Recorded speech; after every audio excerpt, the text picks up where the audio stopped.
President Biden has signed a short-term funding bill that will keep the government funded through December 3rd. In back-to-back votes Thursday, the House and Senate passed the measure, with a large majority of Republicans in both chambers voting against it. The legislation was critical to averting a government shutdown, which would have gone into effect at midnight Thursday. Meanwhile, key aspects of the president's agenda still face tough challenges in Congress. The House has yet to take up a $1 trillion infrastructure bill as Democrats clash over a larger measure focused on social spending. CBS News congressional correspondent Nikole Killion begins our coverage from Capitol Hill. The motion is adopted. On the brink of a possible shutdown, the House and Senate passed a bill to keep the government open through December 3rd, sparing thousands of federal workers from being furloughed.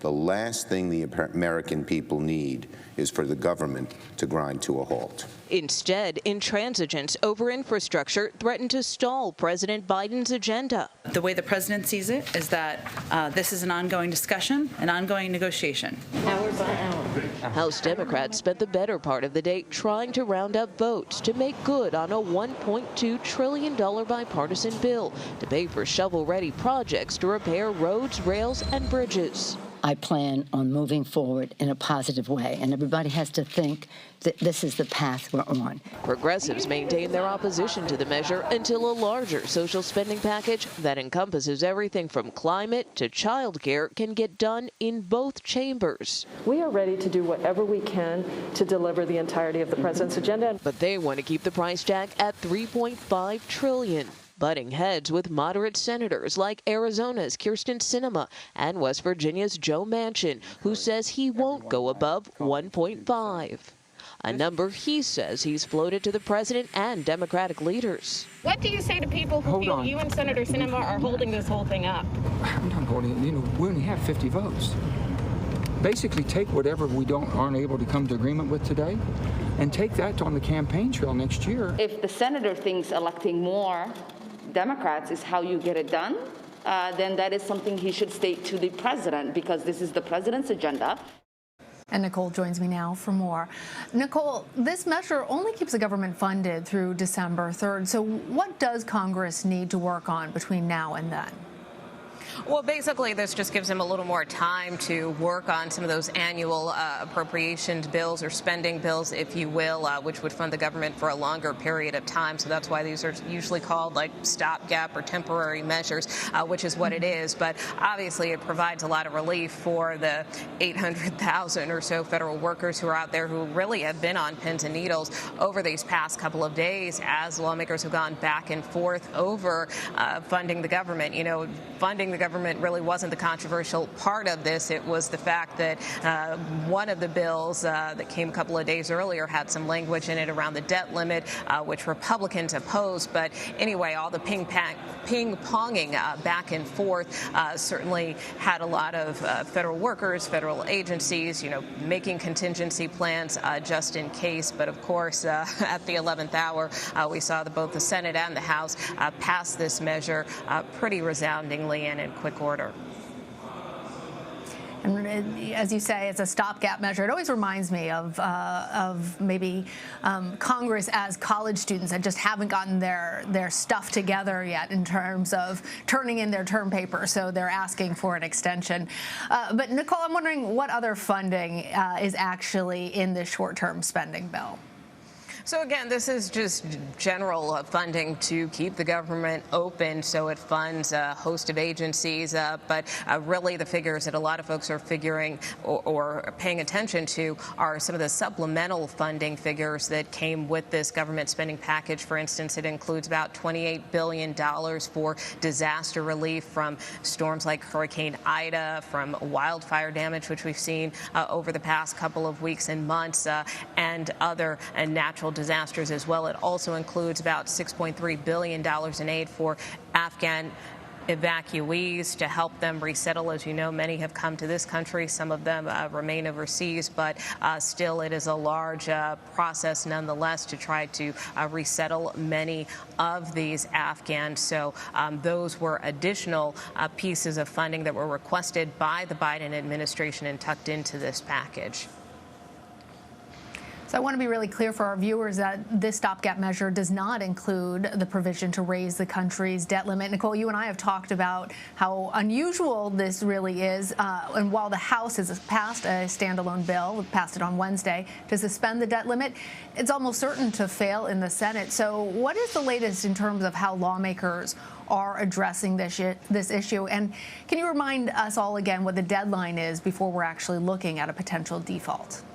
Yeah, well, Treasury Secretary Janet Yellen has said that if Congress doesn't act by October 18th, then the U.S. risks defaulting on its obligations, which the U.S. has never done that in history. And the Secretary was on the Hill once again today, speaking to the House Financial Services Committee, reiterating that message and the economic catastrophe that it could cause. And basically, this is just about allowing the government to continue borrowing money so that it can pay its bills. This mostly deals with spending that has already been racked up, not necessarily new spending, but that's kind of where the debate between Democrats and Republicans lies, because, Republicans are up in arms over Democrats, plans for reconciliation and trying to move this huge social spending package upwards of $3.5 trillion. So to them, they feel like, why should we help Democrats up the limit on the credit card, if you will, if they just continue to spend more? But Democrats have argued that, look, a lot of this spending has already been accrued under a Republican president, whether it was to pay for his tax cuts, whether it was to pay for, COVID relief that was approved by this Congress on a bipartisan basis. And so that's why they feel that Republicans should have a hand in this, too. How it gets resolved is still unclear because, as you mentioned, even with this bill that was introduced in the House, it probably won't go anywhere in the Senate. So at some point, either the two sides need to come together. Democrats may have to go it alone, but they say they really don't want to. They don't want to put it into that reconciliation package or that bigger social spending package if they don't have to. Yeah, that also assumes that the Democratic Party is all aligned. And as we know, that hasn't been the case recently because the House was set to vote Thursday on a $1 trillion bipartisan package to fund traditional infrastructure. But it stalled as Democrats still remain at odds over the larger social spending bill. Nikole, tell us, what are the political consequences if Democrats really can't come to an agreement within their own party? Well, look, this infrastructure vote was actually supposed to happen earlier in the week, and it got pushed to Thursday in the hopes that, lawmakers within the Democratic Party would come to some agreement and resolution. Progressives have really dug in their heels, saying that they don't really want to support this infrastructure package so long as they don't have a commitment from the Senate in particular on that larger reconciliation package. And they actually want that larger social spending package to be complete before they vote on infrastructure. Moderates argue something different. They feel like, look, this deal was carefully crafted between Democrats and Republicans. It's there. It's got the support. We just need to get it done. We need to get the shovels in the ground. So that's kind of been the tug of war that we've seen. And then, of course, complicating matters over, that's between lawmakers in the House. But over in the Senate, what's complicating matters is you now have moderate senators like West Virginia's Joe Manchin, who has put a new price tag forward, saying that he's only willing to go up to about $1.5 trillion, which is $2 trillion less than what progressives say has already been agreed to in terms of that 3.5. So there's a lot of variables here, a lot of differentials, and again, that's why you keep seeing this flurry of activity on Capitol Hill between the House, the Senate, and the White House. Constant negotiations, constant discussions to try to ultimately get on the same page if they can. A lot of deal making happening there. Nikole, thank you. You bet.